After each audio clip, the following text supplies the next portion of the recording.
I was not important enough to die quickly, and that is why I am still here to tell you this. My name was Collector Tertius Vale Henneken, and I served the administratum on a world whose name I will not speak because names have power, and even now, especially now, I fear what might hear me if I give it shape with my tongue. We were an unremarkable planet, our only distinction being our mediocrity, our ability to meet tithes with soul-crushing regularity, to grind our population into biomass and labor and warships, and send it all upward to the greater mechanism of the Imperium without complaint or deviation. We were good servants, we were invisible in our competence, and that, I think, is precisely why no one came when we began to scream. The first sign was a sound, though I hesitate to call it that. Sound implies something you hear with your ears, something that travels through air and strikes your eardrum with explicable physics. This was not that. This was a sensation of sound, a pressure that accumulated in the space behind your thoughts, building like water against a dam until you could feel your skull flexing infinitesimally with each pulse.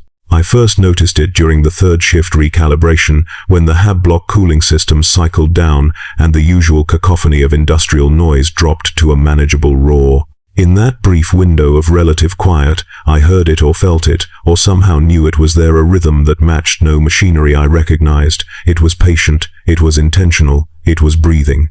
I mentioned it to my supervisor, a woman named Kelth, whose augmetic left eye had calcified into permanent disapproval. She looked at me with her good eye, the human one, and told me I was suffering from auditory processing fatigue, a recognized medical condition brought on by prolonged exposure to industrial frequencies.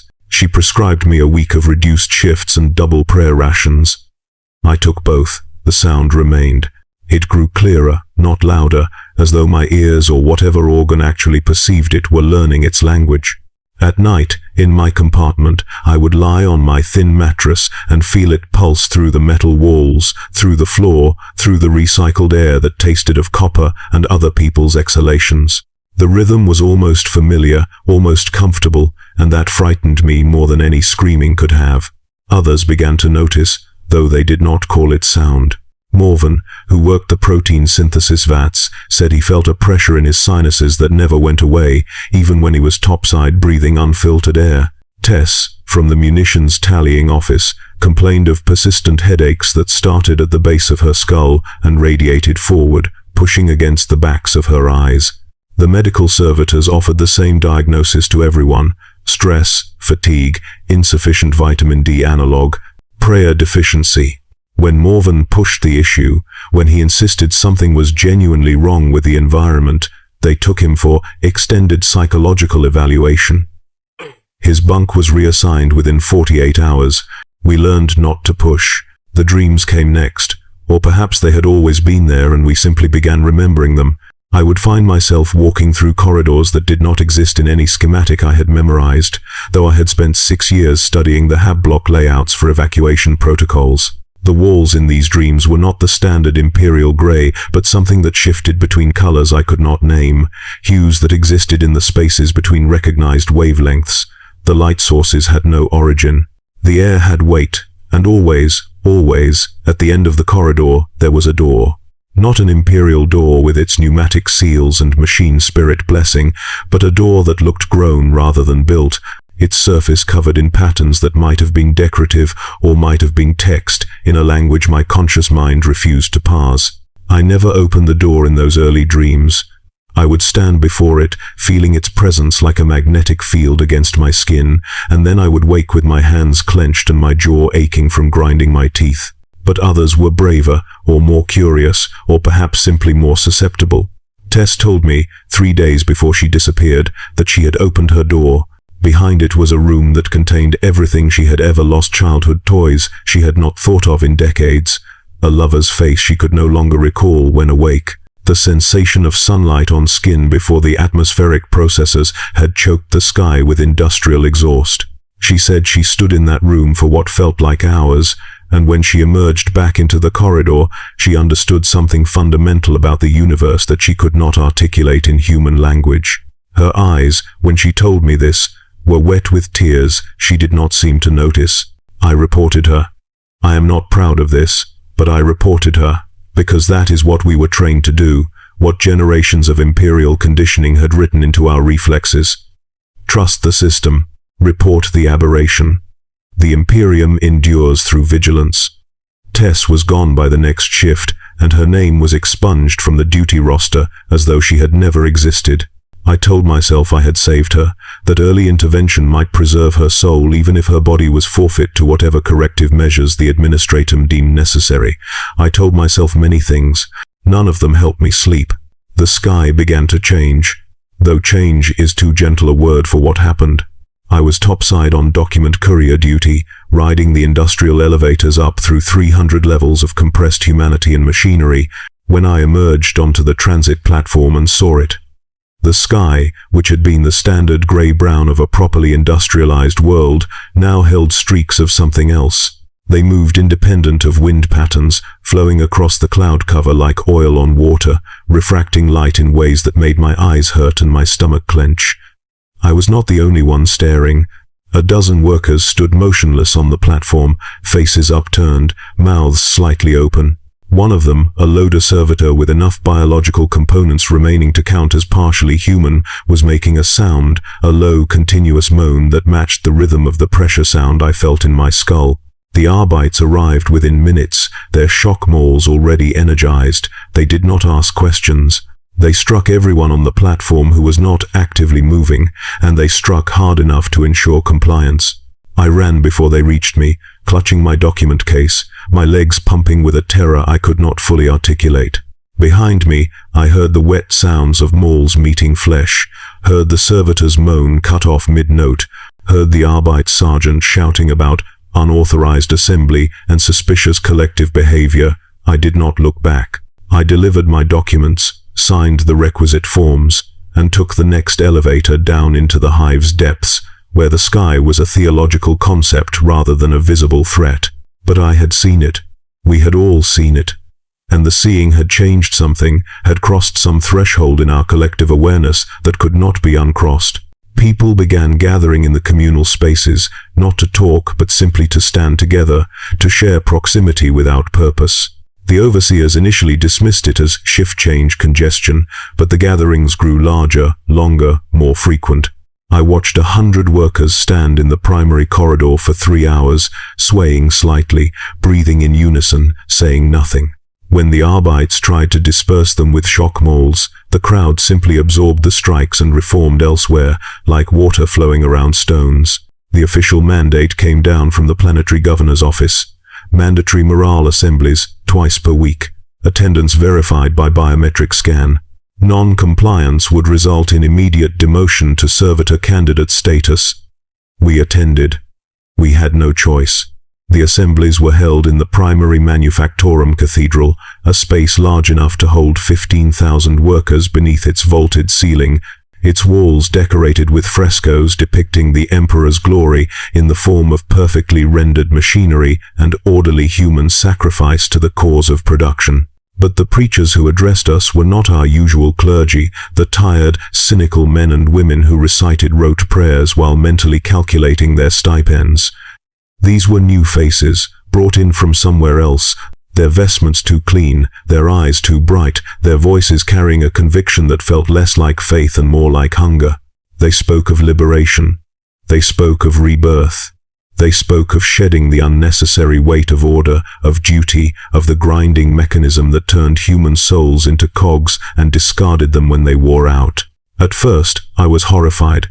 These were words of heresy, obvious and blatant, and I kept waiting for the Arbites to storm the pulpit and execute the speakers for treasonous doctrine. But the Arbites stood at their posts, motionless, watching. And the crowd, the 15,000 workers packed into that cathedral, they were listening, they were nodding, they were beginning to smile. I felt it then, the hook sinking into my mind.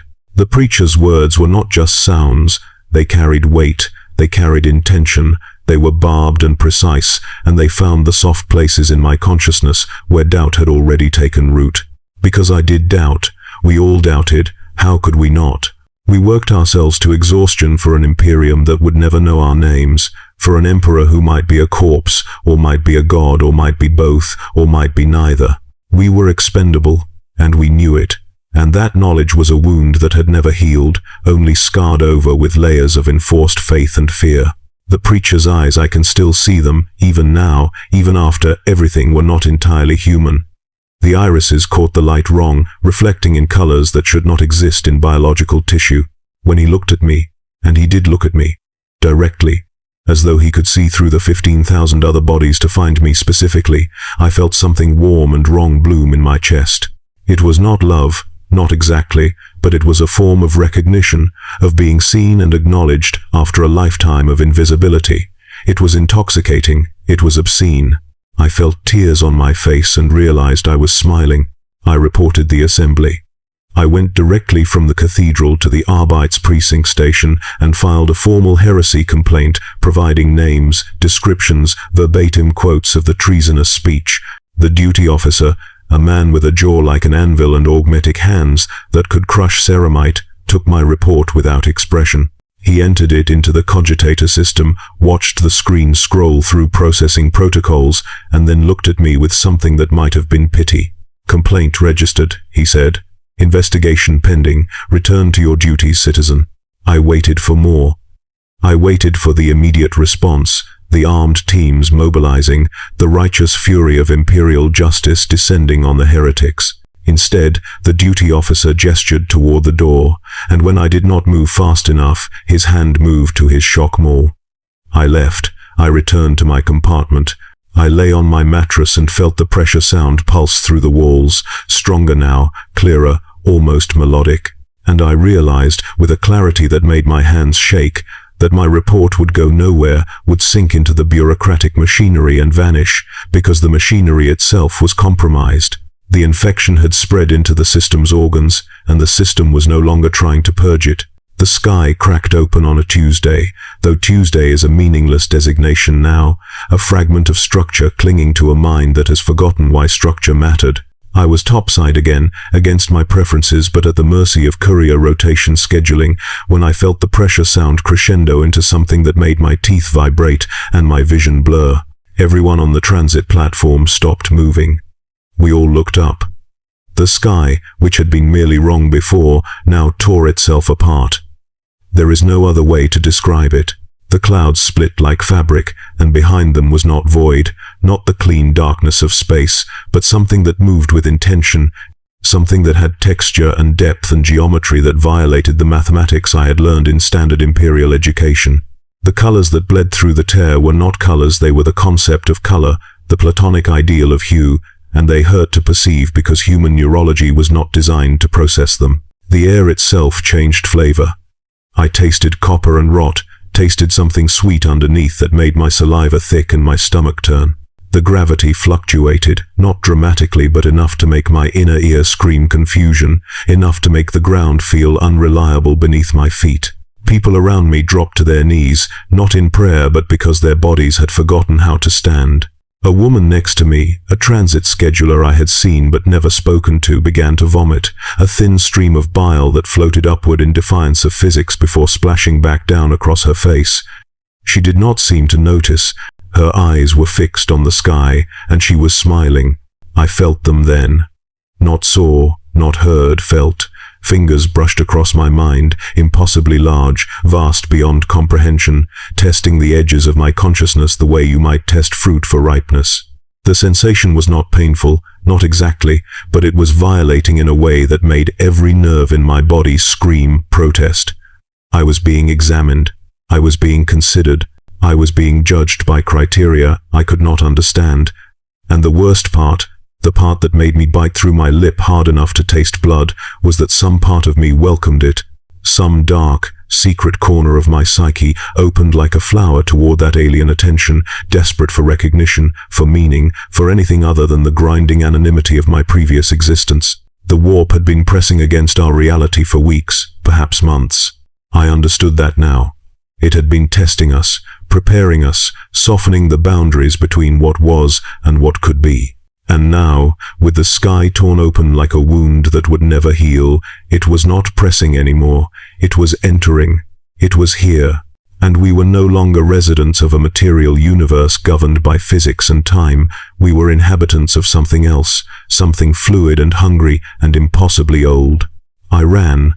I have no memory of deciding to run. My body simply acted, survival instinct overriding the narcotic pull of that terrible attention. I threw myself into the nearest elevator, slapped the emergency descent control, and felt the car drop into the hive's depths with enough velocity to make my stomach lurch.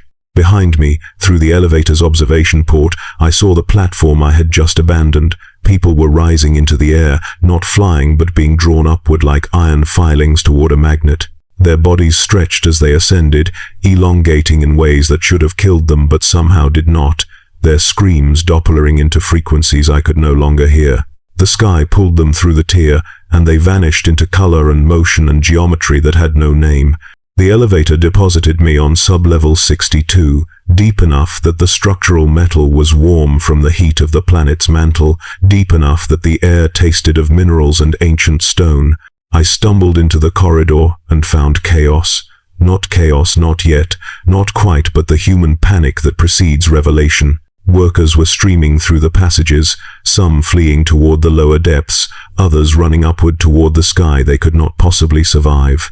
The Vox system screamed with overlapping emergency broadcasts, each one cutting off the last in a cacophony of distress codes and evacuation orders and conflicting directives. The lights flickered, died, returned as emergency red, and in that crimson illumination, every face looked skinned, raw, terrified. I pushed into a side corridor, away from the crowds, and found myself in a maintenance junction I had never seen despite my 6 years of studying schematics. The space was small, cramped, filled with pipes and conduits that hummed with purposeful energy. I crouched there, back against cold metal, and tried to remember my prayers. The words came, automatic and meaningless, syllables of devotion worn smooth by repetition. I prayed to the Emperor to deliver us, to send his angels, to strike down the corruption that had infected our world. I prayed until my voice went hoarse, until the words became mere sounds, until even the sounds stopped making sense. No one answered, no angels descended. The Emperor, if he heard me at all, chose not to intervene, and I could not blame him. We were one world among millions, one insignificant mote in an Imperium so vast that its edges were theoretical rather than known. Our suffering was statistical noise, our screams lost in the endless war that consumed entire sectors. We were beneath notice. We always had been. The mutations began quietly, or perhaps they had been happening all along, and we simply started noticing. I saw it first in Kelth, my former supervisor. When I emerged from the maintenance junction hours or days later, time had become unreliable, elastic, stretching and compressing without pattern. She was standing in the primary corridor, naked, her augmetic eye expanded to consume half her face. The mechanical pupil now ringed with growths that looked organic, fleshy, wet. Her mouth had doubled in size, the lips peeled back to reveal teeth that had multiplied, filling her oral cavity with interlocking triangles of enamel that clicked and chattered as she spoke words I could not understand. She was not alone. The workers who had not fled were changing, their bodies responding to some signal I could not hear, answering some question I had not asked. I watched a man I had known for years, Torvin, a quiet individual who logged inventory discrepancies with meticulous care, split open like overripe fruit, his sternum cracking apart to reveal not organs but something else, something that pulsed with bioluminescent light and reached out with appendages that were neither tentacles nor fingers, but something between. He screamed, not in pain but in ecstasy, his voice rising in pitch until it matched the pressure sound that had haunted me since the beginning. I should have been horrified. I was horrified. But I was also fascinated, unable to look away, because the transformations were not random. They were purposeful, artistic even, as though each body was being sculpted into its ideal form, its true form, the shape it had always wanted to be, but had been prevented from achieving by the tyranny of consistent biology. Kelth's expanded eye saw spectrums I could not imagine. Torvin's reaching appendages manipulated reality in ways that left traces in the air, visible distortions in space-time that my mind tried and failed to rationalize. The smell was overwhelming, scorched meat and incense and something chemical, something that burned my sinuses and made my eyes water. The air shimmered with particulates, with dust that was not dust, but the atomized remains of people who had not survived their transformations, whose bodies had simply come apart under the strain of becoming something more or less than human. I breathed that dust. I breathed them. They coated my lungs, settled in my bronchioles, became part of my tissue. The dead were inside me, and I would carry them forever. I fled deeper, down through sublevel after sublevel, past manufactorums that had ceased production, past shrine chapels where servitors knelt in eternal prayer while their biological components rotted, past residential blocks where the screaming had stopped because there was no one left with human vocal cords to produce recognizable sound. The elevator systems had failed, so I climbed maintenance shafts, my hands bleeding from gripping sharp metal rungs, my muscles screaming protest after hours of descent. I did not know where I was going. I simply knew I had to go down, away from the sky, away from the tier that had opened us to something we could not survive. I found others huddled in the deep places, refugees who had made the same instinctive decision to burrow like animals into the planet's bones. We did not speak. We did not exchange names or offer comfort. We simply existed in proximity, listening to the sounds that filtered down from above, sounds of destruction, of transformation, of religious ecstasy and mechanical failure and something else, something vast moving through the hive's corridors like a predator through tall grass. The pressure sound was deafening now, no longer a subtle rhythm but a roar that shook the walls and made our bones vibrate in sympathy. It said things. It offered things, and one by one, my fellow refugees would stand, their faces slack with comprehension, and walk back toward the upper levels, toward the light and the sound and the promises I could not hear clearly enough to accept or refuse. The Imperium's response came too late and too weak. I heard them on the third day, or what my internal clock insisted was the third day, though the passage of time had become suspect. Thunderhawks screamed overhead, their engines creating artificial thunder that cut through even the warp's intrusion. Drop pods hammered into the hive city surface, each impact sending shockwaves through the structural supports that I felt hundreds of levels below. The Vox system, which had degraded into static and screaming, briefly resolved into a coherent voice, a woman's voice, cold and certain and utterly without mercy. This is Inquisitor Valdane of the Ordo Malleus. All citizens are to remain in current positions. Imperial forces are establishing quarantine perimeters. Resistance will be met with immediate sanction. Cooperation will be rewarded with swift mercy. The Emperor protects. Mercy. She had used that word, mercy, as though it meant something other than execution. I laughed then, a sound that startled me with its hysteria, echoing off the maintenance shaft walls until it sounded like multiple voices mocking me. The Imperium had come to save us by destroying us, to preserve the Imperium by sacrificing the compromised components. It was logical. It was necessary. It was everything I had been taught to accept without question, and now, with my world actively dissolving around me, I found I could not accept it. I found I was angry, furiously, impotently, uselessly angry. The bombardment began within the hour. They were not trying to save the hive. They were trying to sterilize it, to burn out the corruption before it could spread. The walls shook with each impact, structural supports cracking, conduits rupturing, the deep places filling with smoke and dust, and the screams of those who had not already transformed. I felt the heat from fires raging levels above, felt the vibrations of collapsing architecture, felt the planet itself groaning under the weight of imperial justice. This was how we ended, not with salvation, not with rescue, but with righteous obliteration. I made my way to the surface, not from hope but from a perverse desire to witness the end, to see what 15,000 years of imperial order looked like when it finally admitted defeat.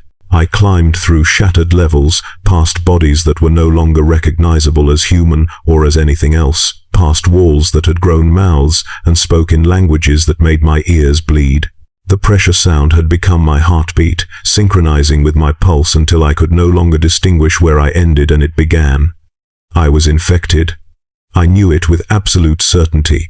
Whatever had claimed this world had its hooks in me, was changing me from the inside, and I was powerless to resist, or perhaps no longer wanted to resist. When I reached the surface, I found hell wearing the aesthetics of Imperial glory.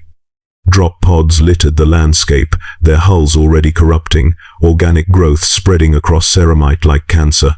Space Marines walked among the ruins, their armor scarred and pitted, their movements too fluid for beings encased in powered ceramite. Some still fought, bolters roaring as they executed the transformed and the transforming, but others had stopped, their helms removed, their augmented faces slack with the same expression I had seen on Tess, on Torvin, on everyone who had looked too long at the torn sky. The sky itself was no longer sky, it was a window, it was a threshold, it was an invitation written in mathematics that violated every principle of reality I had been taught. Through it, I could see movement, vast and purposeful, shapes that might have been geography, or anatomy, or concepts given physical form. The colors had intensified until they possessed texture, until I could feel them against my skin like silk or sand or something that was both and neither. The air tasted of possibilities, of choices I had never been permitted to consider, of freedoms that would destroy everything I was but might create something more. The fortress city at the hive's apex, the seat of planetary government and the stronghold of military power, was burning. Not with conventional fire, but with flames that were purple and green and shades I could not name, flames that sang in harmonics that made my teeth ache and my vision split into overlapping realities. The walls that had stood for 6,000 years were melting, not collapsing but liquefying, flowing downward in slow rivers of psychoactive stone that reconfigured into new architecture as it pooled.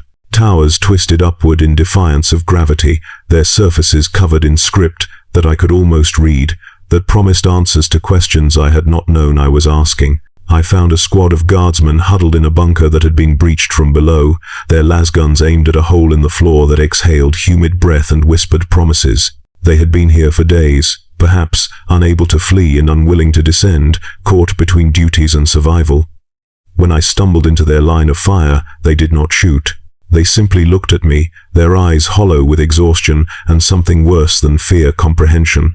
They understood what was happening. They understood there was no escape, no reinforcement coming, no hope of survival.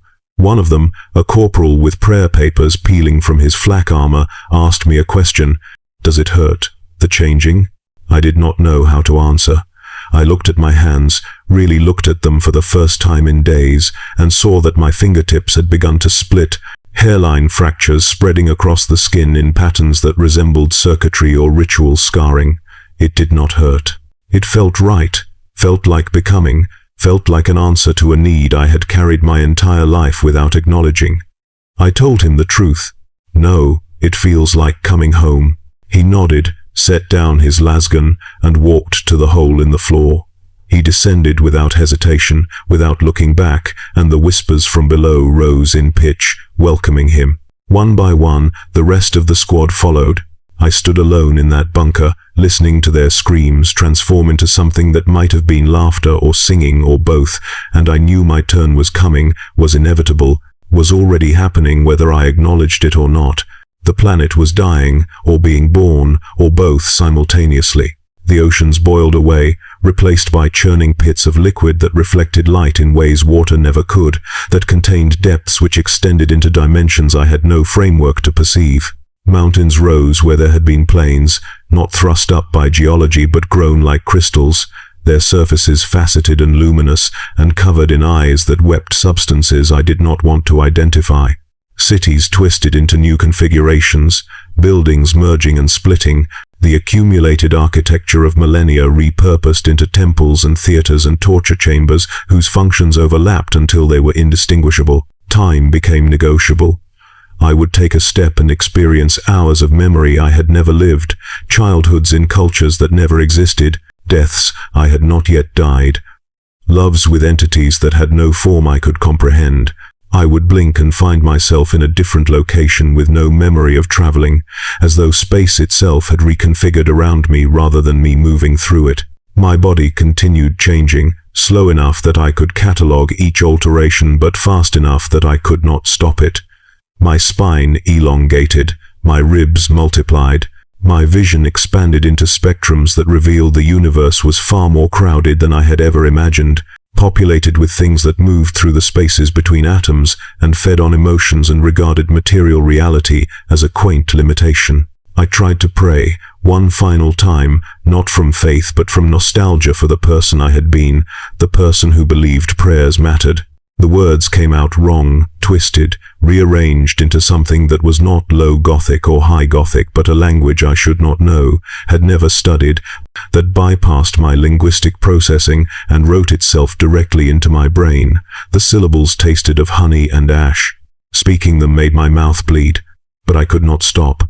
The words pouring out in a liturgy that praised powers I had been taught to fear and deny and never acknowledge.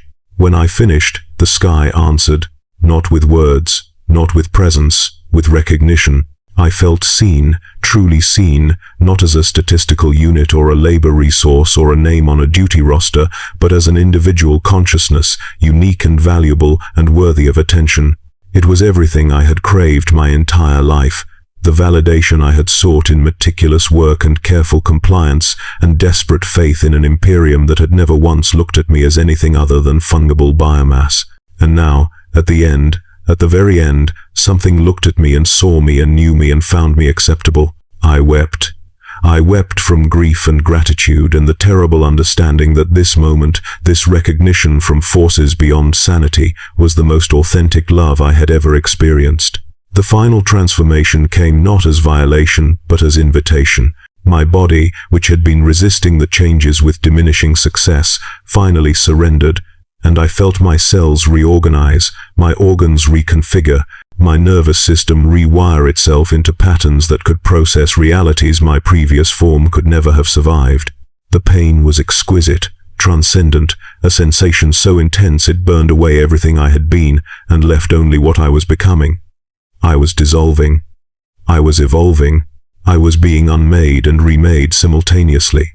I watched my hands, my beautiful, splitting, multiplying hands reach out and touch the air, and the air responded, rippling like water, parting like flesh, revealing layers of reality stacked like paper, infinite and accessible. I could walk between them. I could exist in multiple simultaneously. I was no longer bound by the tyranny of singular existence, no longer trapped in the narrow confines of one timeline, one possibility, one self. The planet's surface was no longer surface. It had become membrane, thin and translucent, revealing the warp beneath like organs beneath skin. Continents drifted apart, not through geology but through intention, rearranging themselves into patterns that pleased whatever vast consciousness was orchestrating this transformation. The sky, if it could still be called sky, was now a kaleidoscope of eyes and mouths and geometries that folded into themselves and emerged from impossible angles, watching, always watching, patient and hungry and utterly certain. I understood then what chaos truly meant. Not the crude caricature we had been taught: mindless destruction, senseless evil, corruption for its own sake. No, chaos was liberation from limitation. It was the freedom to become anything, to experience everything, to exist beyond the narrow confines of physics and time and consequence. It was terrifying, it was glorious, it was inevitable. The last Imperial transmission I heard came from orbit, from ships that were already fleeing, their crews screaming into vox channels that no one would answer. A woman's voice. The same Inquisitor who had promised mercy, now broken and static, corrupted and barely coherent. Exterminatus authorization granted. May the Emperor forgive us. May the Emperor forgive. The transmission cut off. I felt the fleet withdraw, felt them recalculate jump coordinates, felt them abandon us to our fate, and then I felt the torpedoes fall, massive warheads designed to crack worlds, to burn atmospheres, to sterilize entire biospheres in righteous fire. They plunged through the membrane sky, their machine spirits screaming confusion as they encountered realities their programming could not process. They detonated. I felt the explosions, felt the planet shudder under the impact, felt cities vaporize and oceans boil away, and the crust itself crack and bleed molten stone. But the planet did not die. It could not die. It was no longer bound by the rules that made death possible. The explosions were absorbed, integrated, repurposed. The fire became light, became energy, became something else, something that fed the transformation rather than ending it. The torpedo's rage was fuel. The Imperium's last mercy was food. I stood at the edge of a chasm that had been a city, watching as the planet completed its metamorphosis. The material universe was releasing its grip, the boundaries dissolving, the distinction between real and unreal becoming meaningless. We were no longer a world, we were a wound in reality, a place where the warp bled through fully and permanently, where the laws of nature were suggestions rather than requirements, where consciousness could exist in forms that would drive baseline humans mad merely by proximity. I felt my individual identity begin to fray, to merge with the planetary consciousness that was emerging from our collective transformation. I was Vael Heniken, I was 15 million screaming souls. I was the planet itself. I was the warp flowing through the cracks in existence. I was singular. I was infinite. I was everything and nothing and the space between. My final thought, the last coherent piece of the person I had been, was not a prayer to the Emperor. It was not a curse. It was not a plea or a protest or a philosophical conclusion. It was a simple, terrible understanding. Chaos does not conquer worlds. It consumes them. It erases everything except the suffering and the ecstasy and the eternal, howling now of existence without boundary or limit or end.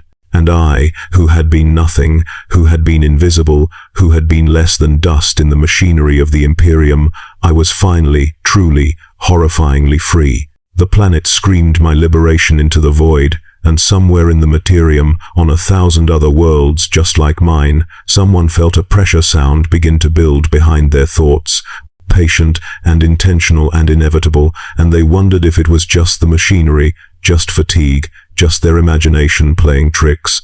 And I, from my place beyond place, watched them dismiss it, and I smiled with mouths I no longer possessed. And I waited,